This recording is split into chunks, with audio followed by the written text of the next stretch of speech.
We are going through a very, very profound Kabbalistic text. If you've been with us before, I know you'll agree, called the Tanya. And we're starting our last chapter on the idea of Kavanah itself and what Kavanah truly is. I know in meditation circles and spiritual circles, we often talk about Kavanah as meaning general mindfulness. So, if I have deep Kavanah, I'm a mindful person, I have a deep perception of reality. In Kabbalah, Kavanah, the word Kavanah, intention, has a more specific meaning that is more dynamic, and that is the emotions that I have that are connected to a Jewish spiritual act. The emotions that I have that are connected to a Jewish spiritual act. And the specific two emotions are love and awe. Love and awe. So love is, I haven't seen my grandkids for a year, and finally they run in, they're hugging me, and I hug them, and you know what that is? That is love. And awe is, I've been in the city for 5 years, and finally someone convinces me to go on a camping trip in the desert, and I walk out for the first time and see that night sky, and hopefully for at least the next 5 seconds, I'm gone. There's no me. Right, I'm just lost because there's this magnificent sky and the grandeur of it all, and I'm just standing. And for that moment, I'm surrendered. I'm nullified. There's no me. Those two emotions, having that love and having that awe, those are the two wings that allow any spiritual act in Judaism, any mitzvah or any learning, to elevate. And Kavanah is not just general mindfulness, although that's great. It's good to be a mindful person. We should work on that. And we have many exercises. My teacher, Laibl Wolf, has many as well if you check out his materials. But what does Kavanah mean? It means having love and awe ready and flowing as I'm directing my attention towards either learning Torah or doing a mitzvah, which there's plenty at Temple Israel to do. So I hope anyone here from our congregation will use these chapters to really add some lift to everything we do at Temple Israel. And the Alter Rebbe just finished the last chapter by explaining to us what happens if we actually do a mitzvah or Torah learning without that kind of kavanah. And there's 3 categories. One can be anything that I do with tremendous love and tremendous awe, and I elevate it as we learn to unite with the sfirot, with the 10 aspects of God in each of these spiritual worlds. I'll touch on them in a moment. That's option 1. Both wings are flapping, and that Torah mitzvah is just elevating right up and uniting with the Sfirot. Option 2 is, I did it, but I did it out of habit maybe, or I did it not without a lot of energy or emotional enthusiasm, maybe just love but not awe. Now that is not going to rise up to the Sfirot, but it's going to rise up to the outside aspects of the world, as we'll see. And 3, unfortunately, there is I hope we don't do this, and that is doing something really for my own benefit, where I'm giving charity, but it's purely because I want the kavod, I want the honor that comes with it. I'm learning Torah, but I'm learning so that I can put someone else down. I'm learning so that people will pay me a lot of money, and it's really totally self-centered. And then even something as beautiful as Torah and mitzvahs we can take and we can keep them tied to the physicality of the world, what we call the klipa. So those are 3 options we should know about. 1, I'm elevating my Torah and mitzvahs using love and awe, kavanah. 2, I did it absent-mindedly perhaps, but not with selfish intentions. Now it's still a mitzvah, but I can elevate it later in different ways as we learned. But 3, if I've actually done it out of a self-centered motivation, truly, now it's tied to the klipa, and I have to do tshuva to free that mitzvah and elevate it again. Wait. Is that someone for me? I don't know. I can't hear who's. Let me mute a few things here. Good. Yeah, and what world the mitzvah ascends to is determined by my kavanah that I'm putting into the situation, by my drive, my emotional love and awe that are attached to that mitzvah. Essentially, the mitzvah is creating a home for God here in the physical world, as we learned, but it's my emotions that are infused into the mitzvah or the learning that make that home a brighter home for God, that fill it with light. So this chapter, we're gonna finish up and go further into detail onto the details of of the two wings of love and awe and how they elevate a mitzvah. And then after that, the next 9 chapters is a beautiful section that hones in on both love and awe, explains why each is important, and gives us incredibly profound practices to generate each one individually and both together. But now we're going to finish off our chapter. We'll start inside. We're on page 576 in this edition of the Tanya, chapter 40. Kozman shelo chazar v'lamad davar ze lishma. But as long as he does not review this subject lishma. Right? So lishma means for the sake, means for the sake of God's name. So if I learned something and I haven't gone back, I learned it absent-mindedly, so I haven't elevated it properly or the best way. And as long as I haven't gone back and now reviewed it, which when I do with emotions, it'll drag the last time I learned it absent-mindedly, drag it up to the level of today's learning, so I can elevate things that I might have not completely elevated in the past. If I haven't done that, what happens? Ein limudo ole afilu biyud sfirot hamirot beolam hayetzira vehasiya.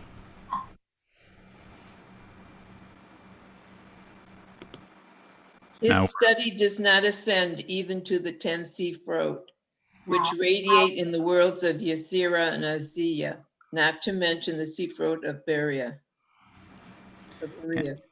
Yeah, so a lot of terminology. Let's slow down right there. We're talking about our mitzvahs specifically uniting not just with the worlds that we've learned about, but with the 10 Sfirot within the worlds. So let me pull up our... So the first world we're talking about is called Asiya, time, space, consciousness. And that is the spiritual side of the physical world. The spiritual side of the physical world. If you go up one more world, that's Yetzirah, and that we'll call the world dominated by emotions. Up one more world is a world dominated by intellect called Bria. And above that is a world called Atzilus. We've reviewed this in the past, which is a world of just godliness.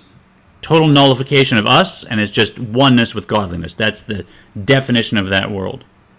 So we've learned this in the past, but for any new students, those are the 4 spiritual worlds. They're not alternate timelines. They're not in a different physical place. They're nothing to do with up there when we say higher worlds. It's just that the same way a rock is in a different world than a human brain, and a human brain receives much more and can grasp much more and can see much more than a rock. They live in different worlds. That's these worlds. So a rock represents Asiya. That's just the physical world of action. It's plain physicality. Whereas Bria, that's the world of intellect, and that's represented by the human brain, really, that it can appreciate so much. It's sensitive to much higher light than a physical rock. So they're not in different places. They're just higher and higher sensitivities, and where the beings that have those sensitivities live. But it's all here. It's all contained in this one reality. Correct? Now we talk about in each of these worlds, there radiate different sfirot, and ultimately all the 10 sfirot that we've learned about, 3 intellectual, 6 emotional, 1 expressive, they all run through each of these worlds, and they actually consist of the godliness within each of these worlds. So although we're here in the physical world of Asiya with time, space, and consciousness all dominant, within Asiya there are the 10 Sfirot, and that constitutes the godliness of this physical world that we're mostly in. If you're not a big tzaddik, you probably like me, your normal state's in Asiya. But there's 10 Sfirot in this world of Asiya too. That's the godliness of this world. And when I do a mitzvah, hopefully at least I can unite the mitzvah, the physical act, with the 10 Sfirot, the godliness of this world. Although, as the Alter Rebbe taught, if I do it with real heartfelt emotions that I've uncovered, my natural emotions, that can go up to the world of Yetzirah. And if I do it with intellectually generated emotions that I've generated myself through my own perceptions, now I can even elevate a mitzvah to the 10 sfirot of the world of Bria. But we're about to get into an issue, which is, let me stop screen sharing here. Oh, there you go. We're about to get into an issue, which the Alter Rebbe is going to bring up, where I can elevate somewhat a mitzvah, but because I haven't done it with true Kavanah, I'm elevating to what's called the chitzonius, the outside aspects of the world, the external aspects of the world. And that's something I want us to understand before we go in. And it's key for us when we meditate in order to elevate mitzvahs to understand the difference between the external aspects of a world and the internal godliness of a world. So what is that? The 10 sfirot that we've learned about, right? Chochmah, Bina, Dat, Chesed, Gevurah, Tiferet, Netzach, Hod, Yesod, Malchut. These 10 sfirot that are united with the godliness in each world, they have what's called lights and vessels. Lights and vessels. So take the sphera of Chesed, as it is in whatever world, right? Chesed is loving kindness. It's the first flow that enters reality creatively, loving kindness. There is that definition of loving kindness that has reality. It's a separate identity than Gvura, strength, right? Chesed is not Gvura, so how could it be, that's not infinite necessarily, right? Because it doesn't contain strength, it's limited. So that definition of Chesed is actually already a creation. It's already a creation. But that's only the vessel. The vessel of Chesed, which I can define, I can say, oh, it's loving kindness and it's not something else. That is a created vessel. But within that vessel flows a light, and that light is just the simple light of God. It's infinite. You can't say it's defined by anything. And that simple light that flows from the Ein Sof flows into each of the 10 vessels within whatever world we're talking about. And now it's the vessels that allow that light to have definition, to function as loving kindness or strength or you name it. So when the Alter Rebbe is about to talk about the chitzonius, the external aspects of the world, and he's going to bring in angels, which are created when I do a mitzvah no matter what, but when I don't have Kavanah, it only creates angels, we'll see, you'll get that in a minute. That's what the Alter Rebbe is talking about, that the godliness of each world, that's the light that is filling the kalim, the vessels, and it's uniting with that I achieve when I have the best kind of kavanah, the best kind of love and awe that will elevate mitzvahs and elevate with the godliness within that world. You could think of it as the soul within each world. Yes? Each world, as we go up, it has the vessels, which are the different chambers and abodes, or think of them as where the angels are living. That's the external aspects of the world. But then each world has a soul. That soul, that neshama, is the godly light, the simple godly light that's shining into the vessels of the sfirot, which give them definition. So when the Alter Rebbe is going to explain, when I don't manage to elevate a mitzvah to unite with the godliness of a world, that mitzvah still can be elevated to unite with the chitzonius of the world, and that is the externality of the 10 sfirot and the dwelling places there and the angels that are there, and he's going to go into it. That may have not been the most lucid definition I've ever managed of that topic, but any questions about that before we go on? Because we're going to dive in inside. Yes, Noreen? Where are the angels? What is this angel stuff? Yeah, we'll go more into it when we actually get to it in the text, but an angel is a divine impulse as it travels from the infinite down into the worlds, and then back up as it reflects back. So when God wants there to be rain, that impulse for God to say, okay, there's going to be rain, that becomes an angel. Something flows down through the worlds until it becomes not spiritual possibility of rain, but actual rain.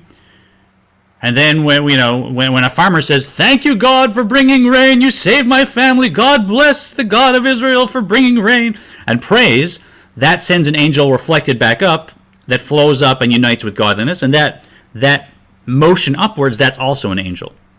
So angels are kind of the nervous system of the whole spiritual creative force that comes from God and becomes world and then reflects back. So that's what they call the messengers. Messengers, same thing. Malachim, yeah, yeah. Uh-oh, Rick's giving me a face.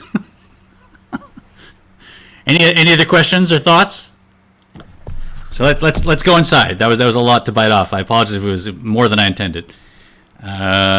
So as long as I don't review a subject lishma, for the sake of the Ein Sof and God and uniting with God, and not out of mindlessness or out of, the study does not ascend even to the 10 Sfirot which radiate in the worlds of Yetzirah and Asiya. So here now, maybe understand a little clearer what he just said. I want to meditate to generate emotions that will elevate my Torah mitzvahs, not to elevate me, but to elevate my Torah and mitzvahs, to unite with the 10 Sfirot, the godliness, or the soul, within the world of Bria. That's about as high as I can aim. And if I don't review something that I did mindlessly, I'm not gonna drag it back up. Why? Ki hasfirot hen b'chinat elokut, v'hen mitlabesh u'mityached or Ein Sof Baruch Hu mamash. The Sfirot are a level of godliness, and the blessed Ein Sof light is clothed within them and is united with them.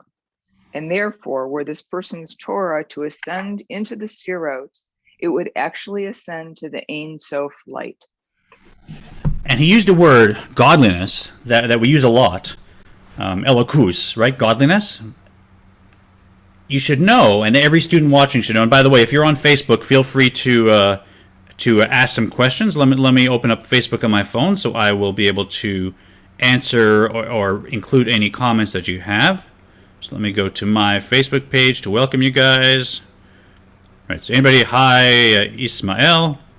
So if you want to add comments here, I will keep track of them and bring them to the class. But the idea of Elokus is actually a new idea, and perhaps this is from Naftali Silverberg, who I watch his videos to prepare as part of my learning, is perhaps the biggest chidush, the biggest new idea that Kabbalah has introduced to Judaism at all. I know we love Kabbalah Shabbat, and we love Tzimtzum and the 10 Sfirot and all that, but one of the biggest chidushim, new ideas that Kabbalah introduced, was this idea of godliness. So how is it new? Before Kabbalah, the world had two categories. You were either the creator or you were creation. You were either creator or the creation. So God was infinite. That's God. I can't define, can't understand. I pray to God. I try to learn God's knowledge, but God's infinite. And then anything that has any identity, anything that I can look at and say that's whatever, that's a creation. Kabbalah came along and said, hold on.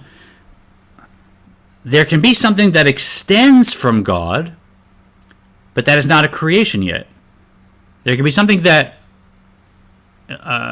emerges from God, perhaps, but that hasn't yet hit the stage where it can be something that has an identity. It still is, okay, it's not God, but it's godliness. It's godliness. And these great spiritual masters who could perceive this reality that before there was creation, wasn't just this infinite God. There was also something called godliness. They were looking for a metaphor, how to explain what they perceived. And what the best one they could use was light. Oh yeah, I know. When I see sunlight, I know that's sun. There's something. It's attached to the sun. If the sun goes away, the light goes away. If the light's there, the sun's there. When the light, I know the light is in the ball of the sun, but when it's in the sun, is it really light? It's part of the sun. So it's not perfect, but it's the best metaphor they could find, that this idea of light, that there could be a light that's not yet creation, that's still infinite, it's still part of God's oneness, and yet it's extending out. It's called godliness. And the 10 Sfirot are united in that way with that light. So it's the light shining within the 10 Sfirot that is this idea of godliness, and it's a category that we can now unite our prayers with, but it's not necessarily saying, I'm uniting my prayers with the essence of God, right? I mean, they get to it eventually. But this idea of godliness is one of the keys that Kabbalah and Hasidus has used since then to try and find a way for us to get a handle on how to have a relationship with the infinite. Because as a creation, it's hard to have a relationship with undefined infinite creator. Yet light, right? Light shines into my house. Light makes me happy. It's easier to have a relationship. And by the way, it's Or Ein Sof. It's infinite light, but it does have a beginning. So for all you mathematicians, this is it is infinite, but it is not. It's not what do you call it? Ein latchila. It doesn't not have no beginning like God has no beginning. The beginning of the Or Ein Sof is God. It comes out of God, and yet it's still infinite, not a creation. The one exception for those that have learned. Oh hi, let's see who this is. Hope you're not a Zoom bomber. I come and say hi and turn your mic on. The one exception is to what I've explained, that the kalim, the vessels, are created beings, is up in the world of Atzilus, because in the world of Atzilus, even the kalim themselves are united with God and are essentially godliness. So that's the one difference. Now, I'll go back to the text because Cindy's giving me the eyes like I'm just overdoing it today. No? Noreen, yes? Is this, that's Elokut, whatever. Yeah. Is that an idea? Are those ideas in that category? You're saying, can idea be elokus? Yeah. Once are I they have in something, the category of elokus? Not a yeah, creation. that's a complicated question, right? Because an idea that I'm sifting through my mind, a physical thought, that's definitely not elokus, right? That's activity in my physical brain. That's actually just behavior of the soul. It's one of the garments of the soul. So that's the world of asiya, right? That's the world of action, because physical thought in Kabbalah is just like physical action. If it's the concept, okay, 1 + 1 = 2. I'm not thinking it now, but that concept has its own reality. It's true everywhere, even though I can't point to where it is, right? 1 + 1 always equals 2. Even when I'm not thinking it, that is a concept. Now that's more spiritual, but guess what? It's not an emotion. It's not it's not infinite, right? 1 + 1 = 2 is not the same as a Picasso painting as a concept, right? So it's not infinite. It is actually a created thing. So it belongs in the world of Bria as a created idea. That's where its kernel is. But because I can look at it, I can say, that's an idea. 1 + 1 = 2. Now I can identify it. That's not godliness, right? Godliness is that light that flows into that world. And if you want to get more technical, the world of Bria is illuminated by the sphere of Bina. So the light that's shining into Bina, that's godliness. And now once it's Bina in the world of Bria, now it's a created thing. Now it can become 1 + 1 = 2, or any concept, right? So you see, once you have any identity, anything, I can say, you know what, I am an idea. Now I'm no longer godliness. And there's angels that live in that world, as we'll learn, that are intellectual angels. And again, that's not godliness. They're holy because they recognize God, as we'll learn. But no, an idea is not godliness. Godliness is united with God. Okay. Cindy, did you have a thought? So basically, by your definition, anything that is separate from God cannot be godliness. Correct. If something is elokus, godliness, now it has to be simple. It has to be a simple light that I can't look at and say, oh, I know I'm saying it's divine light. I'm pointing and saying it's divine light, and that's the little trick there that the Kabbalists did. But this is godliness. It's united with God. It is simple. It's undefined. But now I can have a relationship with it. I can have a handle because light shines on things, right? All right, let's go on inside. I think we've had it. Don't we feel godliness when we do mitzvahs? Well, you could say the same thing about God, right? We feel God creates the world, and we experience the results of what God does, God's creative voice creating the world all the time. And so, yeah, we experience the light at whatever level we're at. We relate to it, for sure. But that's as it comes down to us, depending on our sensitivity, right? So the godly light that shines into the kalim of the spherot of any world, when I'm elevating mitzvah and Torah to unite with that, that's beyond me, right? I can't get to that Because my problem is I have a self. I have a self that's just always there, and no matter how holy I might get myself to be, that's me that's being holy. There's always a me. And the Torah mitzvahs, as we learned at the beginning of this section, they're so transparent to God's Ratzon that they can be a chariot and elevate completely and unite with the light in the neshama of each of these worlds. Does it make sense? Or will it make sense? All right, let's go on. This section is like the most you could be in this section for 5 years, I think. So but we'll get to the end of it. And without uvelo dechilu rechimu lo yachla lesalka lemekam kedam Hashem kmo shekatuv batikunim. And without fear and love, the Torah cannot rise to stand before God, the Ein Sof light, as it is written in the Tikkun Zohar. So where are we getting this from? We're getting it from the Zohar. So should you believe in this? Probably. If you're interested in spiritual insights, the Zohar is where it gets as good as it gets, right? So that's the point of this whole section. When I'm doing the meditation we've learned in this class, and feel free to go back and we're up to, I want to elevate the Torah mitzvahs, but you should know we're up to 3,000 hours a month of learning that's happening on our Intro to Kabbalah classes and our User's Guide to the Soul. So there's a big community forming, and I hope more and more people will join, bring friends. And all that, I hope each one of you will when you're doing your fear and love work, when you're meditating to create the awe and the love, you'll understand that without that, your Torah and your mitzvahs, they could stay basically where they were when they started, in the physical world as physical acts. Whereas if you learn to generate fear and love through the long short path that we've learned, now I can add wings of Kavanah to those physical acts in that learning, and I can elevate it so that it unites with the light in the 10 Sefirot and literally stands before God. Right? That's the point of meditation in Judaism. Does that get you excited like me? Do you want to try this at home? This is what it's about, right? Rak limudo ole lehechalot midorin shehen chitzoniut haolamot. Here we go.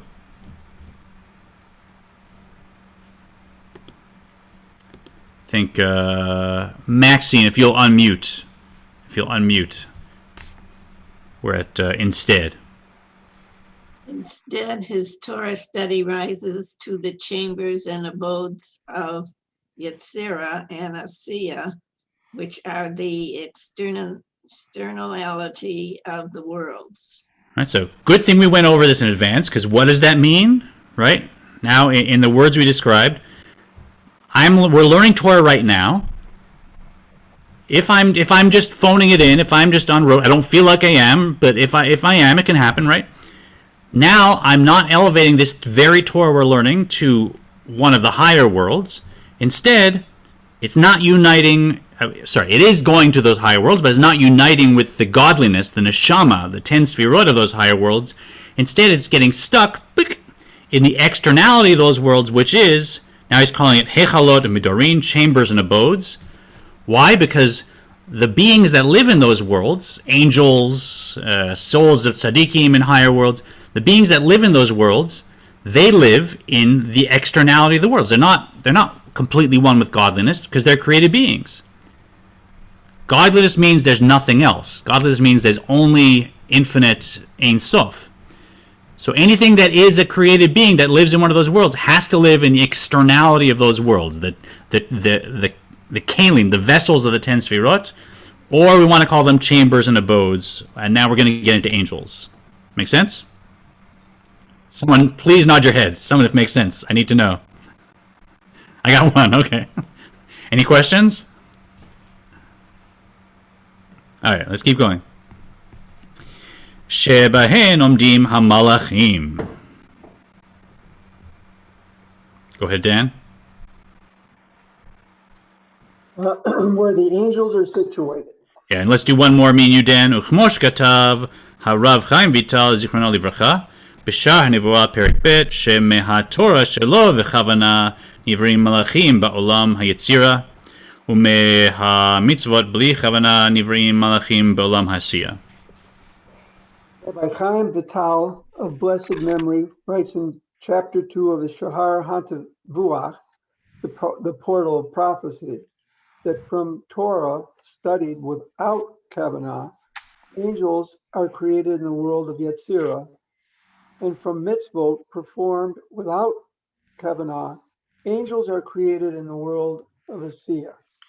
So I find this little aside here, this little side comment, quite inspiring. That even if I fail, even if I'm not my best, even if I wake up and I just I knock my morning prayer practice out without any thought because I'm in a rush, and I put a coin in the tzedakah box just because I'm in the habit of doing it, and then I run off and there's no kavanah. What have I done? Yeah, I haven't united that with the godliness of that particular world, but what have I done? I've created angels in the world of Yetzirah or the world of Asiya.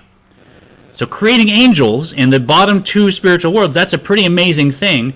That's when we get it wrong. That's how inspiring and powerful, and that's what kind of a change you can make when you come to temple or you learn online and you do some learning and some Torah and some mitzvahs, that even if you're not practicing with incredible emotion, you're still creating angels in these spiritual worlds.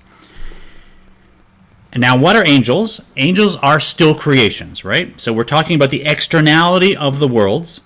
If something is an angel, that means it's a created being. It's not united with the godliness. It's in the externality, the hechalot, as we said, the vessels of the 10 sefirot. They're holy because they completely recognize God and godliness. So the amazing thing about angels, the great thing about angels is that they know completely that they flow out of God's creative light, out of God's creative voice, so to speak.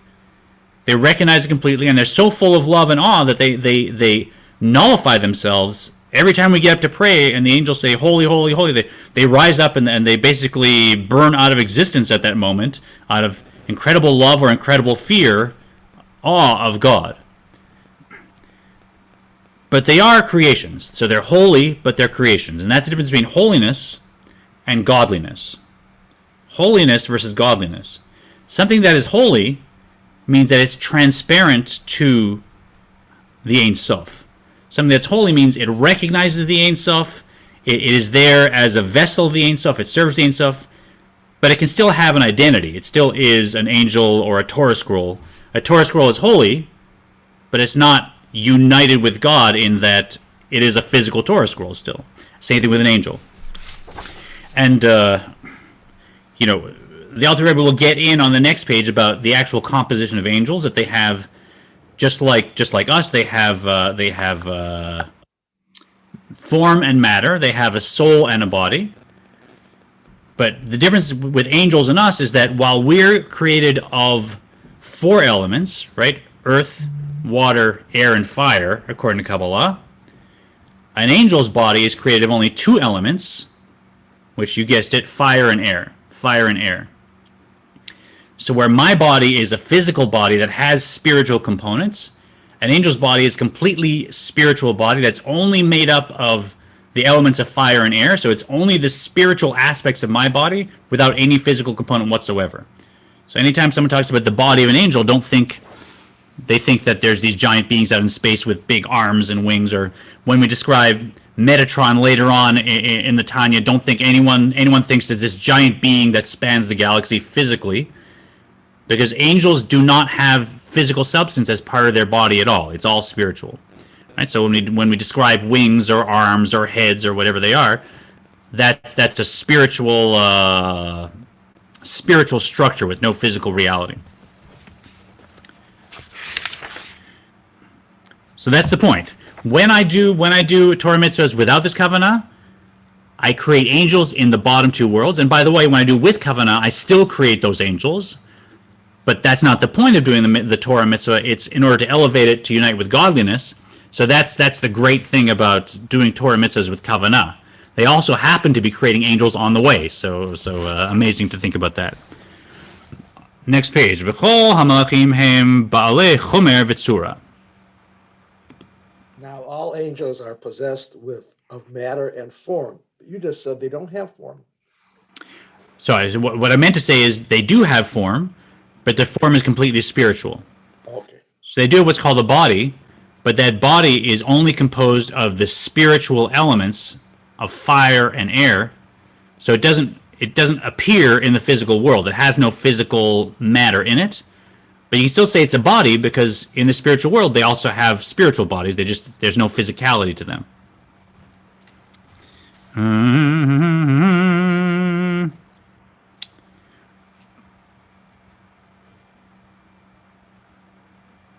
Yeah, there's one idea maybe. No, let's go on.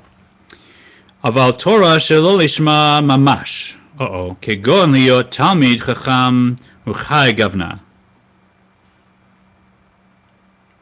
But Torah studied strictly shelo lishma for selfish reasons, as for example, for the purpose of becoming a scholar and the like.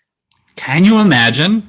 Can you imagine some horrible person sitting and learning all day so that they should become a wise scholar, Talmud Chacham? Yes, JLearn? I just, when I read that earlier, when I was scanning through, yeah, I thought exactly what it would be. It's someone who's getting a doctorate in Jewish studies, and they study this, and they're a scholar, and they probably could recite it back and argue with you point by point, but they never got the point. Yeah, you put it that way, exactly, yeah. So someone for whom it's purely academic and they love... What's that? They would be getting a degree. This would be an academic matter for them. Well, that's one option, right? It's one option if it's just academic and their heart's not in it. But it's another option if I'm doing it because I want those letters, because aren't people going to think I'm an important person, right? So what the Alter Rebbe is getting at is that would be subsumed in what I'm saying. Yes. Yeah. So yeah, you could say that to be a Talmud Chacham is like just getting the PhD, getting the degree, but not having your heart in. I like that. So imagine how specific this is, what the Baal Shem Tov and the Alter Rebbe are teaching, that even if I spend the whole day learning Torah, and I'm at a house of study, and I master all of the Talmud, and I can quote this and I can quote that. If I did it because I wanted anything about that, because I thought, wouldn't it be a great idea if I became a Talmud Chacham, a wise scholar, right? And that motivated me to learn. Now that's not just not having the right kavanah, it's having a self-centered kavanah. As you'll see, the results of that are even worse. Yes, Sharon? Well, I want to be a big deal. That's why I'm doing this. Exactly. I want to be a big deal. It's for me. It's not for the mitzvahs, not for uniting with God. It's for my self-centered identity. What happens? Eina ola klal lemala fil lehechalot midor hamalachim di kedusha. Does Paula want to read, or Ruth? See who. I would be next. But I think the next one, Paula. If you want to read, we're at top of 579. If you'll unmute. And Ruth, maybe you'll go next if you got the text. Is that I can't hear you. Just nod yes or no if you don't want to read or do. I don't want to read. Okay, good. Want me to read? Please do. Okay. Does not ascend on high at all, not even to the chambers or to the abode of the holy angels. For even the externality of the worlds is, after all, in the realm of holiness. Therefore, Torah studied with such intention does not ascend even to this level. So what happened? It doesn't even get to the externality of the world. The Torah that I could have learned just because I do it today, and I had no love and all that day, and it just went up, created angels, went to the externality of the worlds. If I'm learning because I want to be a Torah scholar, and that's my idea, I want to puff myself up, now it can't even get there. Why? Because angels are holy beings, which means there can be no selfishness. They have to be reflective of God and transparent to God. And the angels are being created by my Torah or mitzvahs. That means that the physical body of my mitzvah, right? The coin I put in the tzedakah box, that creates the spiritual body, the form of the matter, of the angel. And what creates the soul of the angel, the form of the angel? that is my Kavanah itself. That is the soul that I put into my act, into my mitzvah. So if I put in a soul that is about oneness with God and elevating the Torah and mitzvahs, now it can unite because there's no selfishness there. But if the soul I'm putting into my mitzvah is about me, now I'm still infusing that physical action with a spiritual soul, a spiritual identity. But an identity of what? An identity of klipa, of self-centeredness, of crass materiality, as we've learned. If it's my animal soul that we've learned about, my selfish identity that I've learned about, that is infusing the mitzvah with a soul, yeah, it does have emotional energy, but that energy is for me. Oh, imagine how a wife will be when I have those letters, or when they call me Rabbi Smolash, or whatever it might be that I have in my mind for the future. If that's what's driving me, that becomes the soul of my mitzvah, and that self-centered soul can never elevate to create an angel that is other-centered, because angels are holy and other-centered. So what happens now? I've taken even something as beautiful as learning Torah or giving charity, and I've stuck it down in the klipa. Make sense? Yes, Maxine. I don't think anybody really goes around thinking about how this is going to affect. In what sense? How it will affect the spiritual world, etc., or how it will affect my life, or what? If you come upon a person who needs help or other, you probably help them out of instinct or something, not because you want to be elevated in the world. Yeah, hopefully I think that's a common feeling among Jewish people. That we get a little pleasure out of helping somebody. It's just the right thing to do. I don't need a reason to do it. It needs to happen, so I'll do it. And if that's how I'm working, I think I'm naturally masterful at this. And the things that I'm doing are being elevated because I'm doing it for another person, which is like loving God and uniting with God. But I mean, one could imagine that a slightly more self-centered person might think, oh well, isn't it nice that that the people in my life see the good things that I do, and doesn't that feel good when they say good things about me? And shouldn't I do more of them because I kind of like that feeling? And now maybe and you can go down that pathway, and you could imagine that I could be learning or doing good things really just because I think it makes me look good, right? And that's what we're talking about. If I do it because of that, not because it's the right thing to do, now I'm infusing that mitzvah with a self-centered soul, and it can't elevate. Good question. Good question. Yes, Eleanor. You're muted. My belief system prior to reading these words is that angels were God's creation. And now you're telling, this sounds like humans create the angels. That is true. I mean, we ultimately, it's God creating the angels based on my initiative, right? So God's creating the world, right? I mean, when we have, if I write a song, I'm using the creativity God gave me. So ultimately that gift of, I wrote a beautiful song, hopefully, I accept that that's God's creativity that was granted to me as a gift on loan, and that I use it to create the song. So God's creating the song.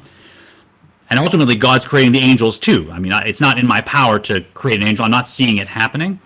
But God does it in response to my prayer. So when the author was saying, our prayer goes and creates, or our Torah study creates angels in this world, it means our initiative rises up and causes God to create angels in those worlds, of course.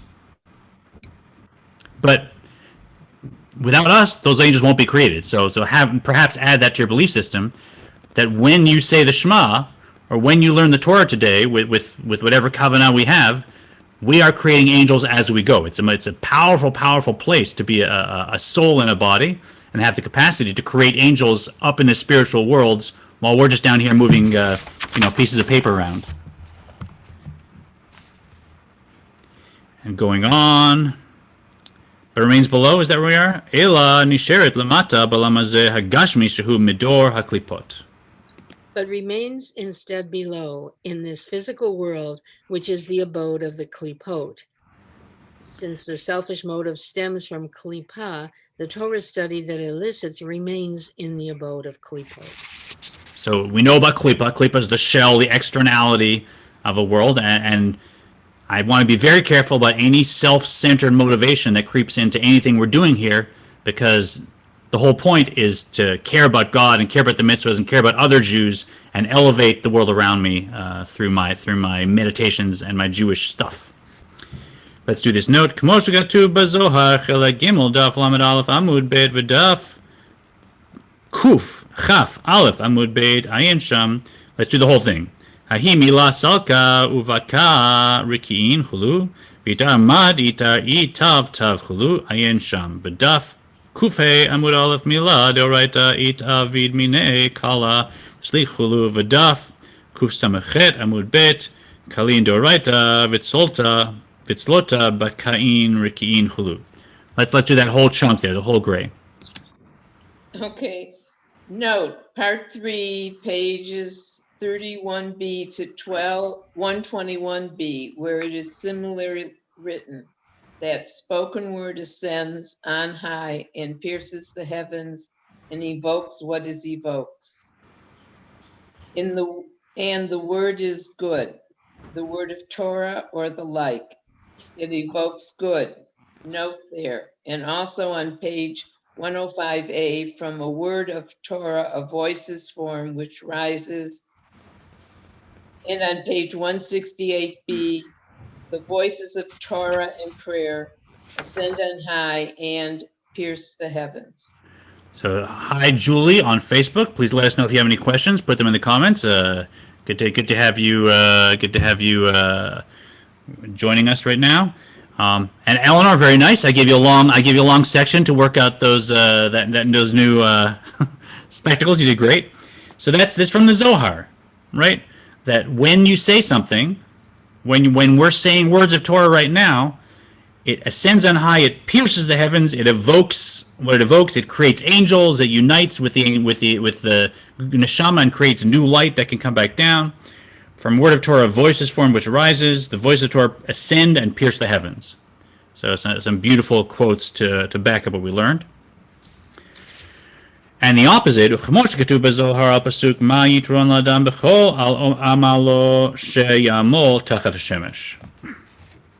is similarly written in the Zohar, commenting on the verse, "What profit has a man of all his toil that he labors under the sun?" Right, so that verse kind of means, okay, don't focus on physicality. Yeah, I might work and I might make $100,000 and I feel really good about myself, but in the end, that's just physical stuff that's moving around. There's no real profit in it. The real profit is improving myself, learning Torah, helping another person. That's the real profit. That's the simple meaning. But the Alter Rebbe goes a little deeper. Dafilam ala deoraita iavid begin yikare chulu.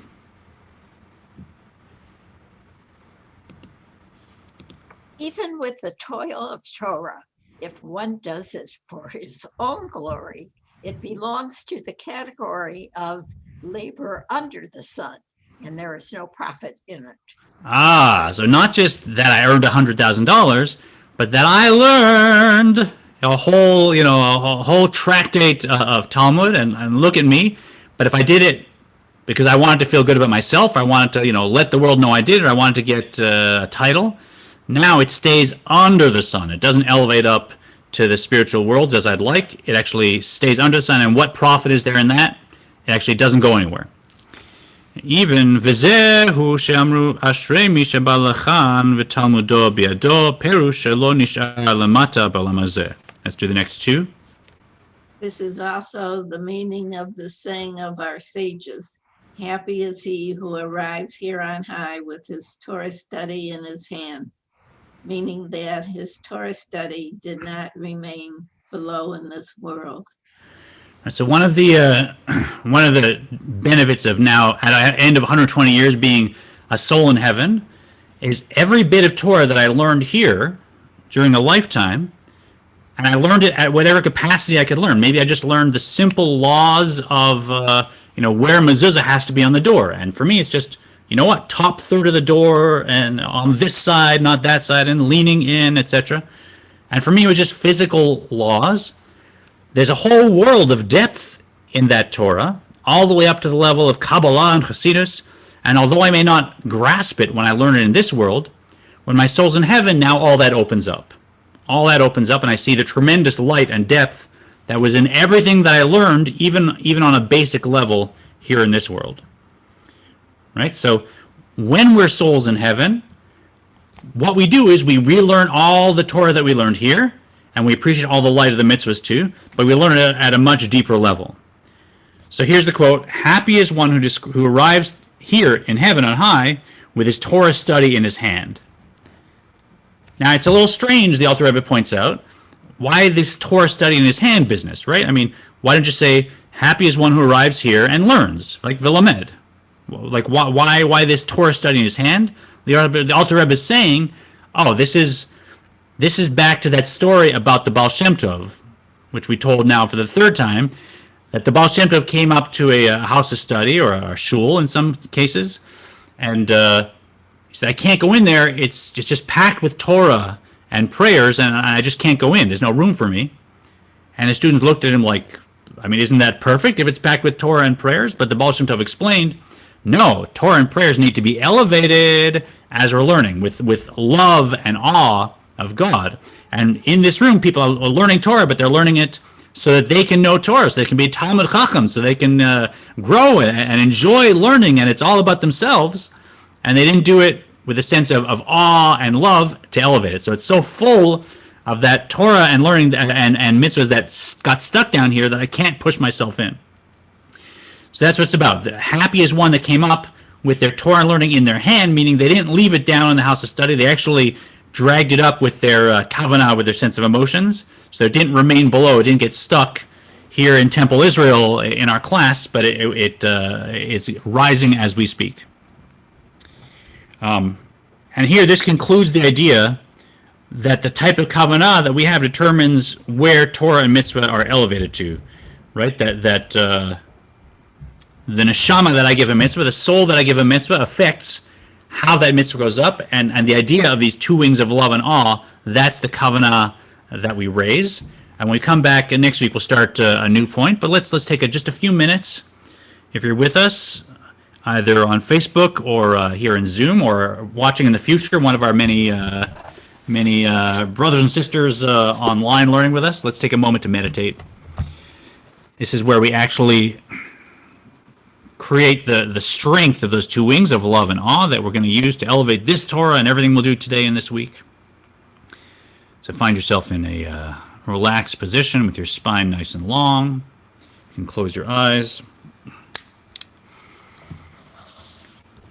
Let your breath, that first appearance of your soul in the physical world, let that lengthen and deepen. Yeah, if your physical body is holding anywhere, just let it relax and drape down off your spine, off your skeleton. Let your eyelids be smooth over your eyeballs, your cheeks smooth. Let's breathe in on a count of 4 through the nose. 1, 2, 3. Keep that breath in for 1, 2, 3. Together, breathing out. 1, 2, 3. Remaining empty for 1, 2, 3, 4. Start again. In. 2, 3, 4. Stay full. 2, 3. Breathing back out. 2, 3, 4. Keep that pattern going, and if you can, bring in your belly and your diaphragm. Breathing in, it swells big like a big baby. Stays out nice and full as you remain full. And your belly pulls back up as you breathe out through your nose. And stays pulled up. It should feel really wonderful. You're having all kinds of physical benefits as we keep going.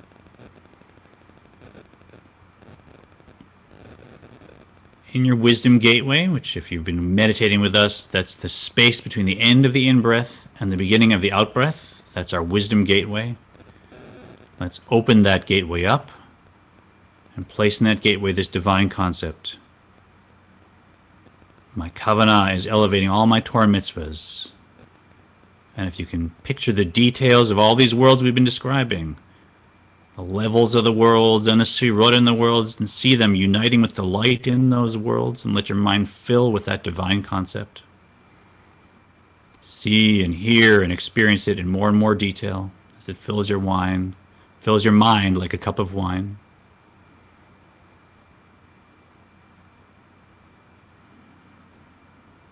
And as your mind fills with this divine concept, also be aware of any feelings you're having, any emotions you're building. As I focus my intellect on this concept, I generate emotions that will be the wings of my Kavanah.